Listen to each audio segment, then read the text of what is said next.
Well, thank you for joining us here today for the latest news where you live. I'm Joe Ellison. It's day 2, Bikes, Blues and BBQ. A lot going on in Rogers in Northwest Arkansas. 5 News reporter Micah Wilson tells us what we can expect for today and the rest of the week and weekend. Thursday from 9 in the morning through 9 at night, there will also be demo rides and plenty of live music. Bikes, Blues and BBQ has always been held at Fayetteville. It's been there. Done there for years. For more than 20 years, but has now headed up I-49 to call Rogers home. And we're leaving Rogers. So light, shorter drive. Speaking of the drive, there are some road closures you need to know about. South Arkansas Street from Poplar to South First will be closed due to construction. And starting at noon Friday, parts of South First will be closed. Vehicles watch for motorcycles, motorcycles watch for vehicles. Let's see if we can get through this with the minimum amount of traffic accidents. But also, don't forget to have fun. Woo! Camille Rule and Whitney Wagner, both from Little Rock and first-time Bikes, Blues and BBQ attendees. First of many. Having fun even when others aren't. So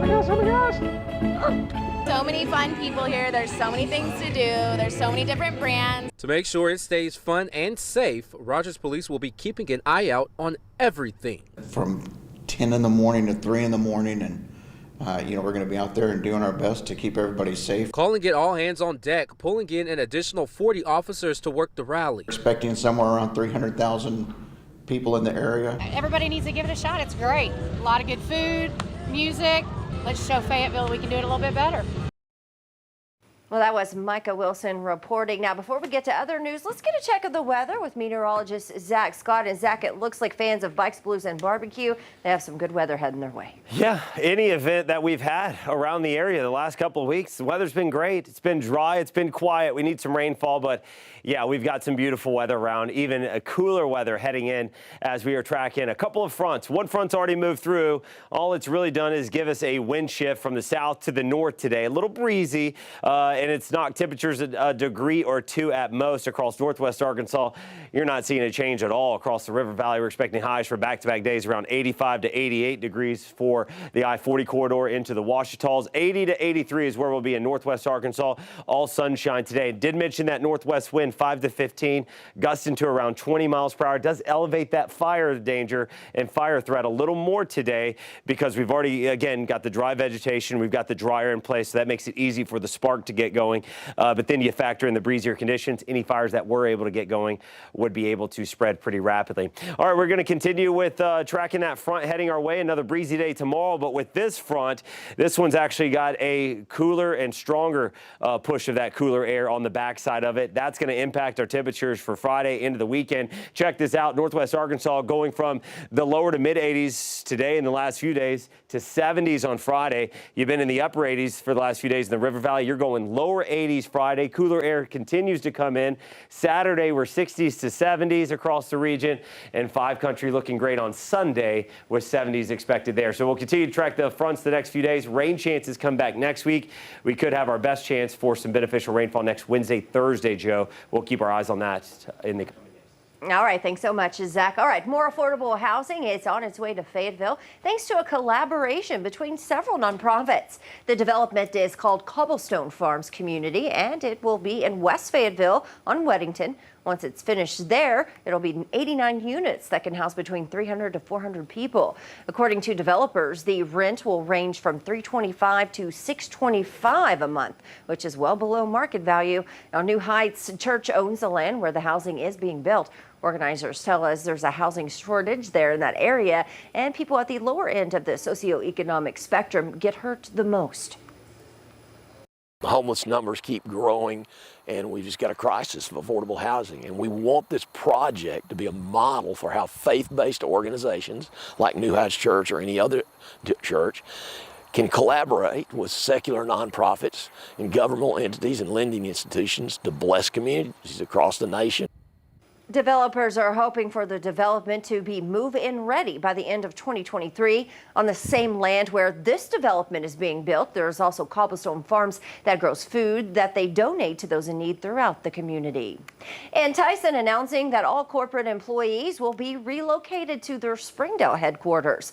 Around 1,000 jobs between the Chicago area corporate locations and Dakota Dunes corporate office will relocate relocate to Northwest Arkansas by early next year. The company says the move will help foster closer collaboration, enhance team member agility, and enable faster decision making. Meanwhile, area leaders say this is huge news for not only Springdale, but also the state of Arkansas. That's a huge deal, and not to mention the expansion, whatever renovations and expansion they're going to need to make to their campus at Tyson. So I think it's good news all the way around for Springdale. Hey, it's good news for Northwest Arkansas. It's great news for the state. Now, that was the mayor there of Springdale, located off Don Tyson in Springdale. Tyson says it will be updating the headquarters for this move. The company says the multi-year project will feature indoor and outdoor space designs. Well, fall and winter is normally associated with those cooler temperatures, but health experts remind us it's also when respiratory viruses make their rounds. Jalissa Garza spoke with health experts here in Arkansas who are keeping a pretty close eye on what they say could be a potential surge. Cough or a headache, fever, just generally not feeling well. People might have a sore throat, or they might feel like they have some sinusitis, or it could be just like a head cold. When you feel any of those things, you might think you have a cold. But Dr. Jennifer Dillahay, director of the Arkansas Health Department, says you can't rule out something more serious, like COVID or flu, which can have similar symptoms. The COVID symptoms tend to be a little bit slower onset. People who get the flu, sometimes it comes on very suddenly. They just feel like they've been hit by a Mack truck. Our immunity to flu is lower than normal right now, and as seasons change, we could see a stronger flu season this year. I anticipate from this point on, we'll begin to see an increase in the number of flu cases. We already have early indicators that we will see a trend in that regard. Although there's a downward trend right now when it comes to COVID-19 cases, she says that may not continue. We anticipate that if a new variant begins to circulate, we may see an increase in cases, but that remains to be seen. Keeping a close eye on what's happening in other parts of the world helps health leaders like Dr. Dillahay prepare for what we can expect. It's been very helpful over time to pay attention to what's happening in the UK. So we could potentially see additional rises in COVID cases as the variants that are circulating shift. Dr. Dillahay says since winter is not here just yet, now is the time to take action to prevent yourself from getting any of those respiratory viruses. And it's especially important to prevent flu and COVID. The Department of Health offers free vaccines for both. Well, thank you for joining us here today for the latest news and weather where you live. I'm Jo Ellison. Catch up with us again tomorrow right here for more. Have a great day.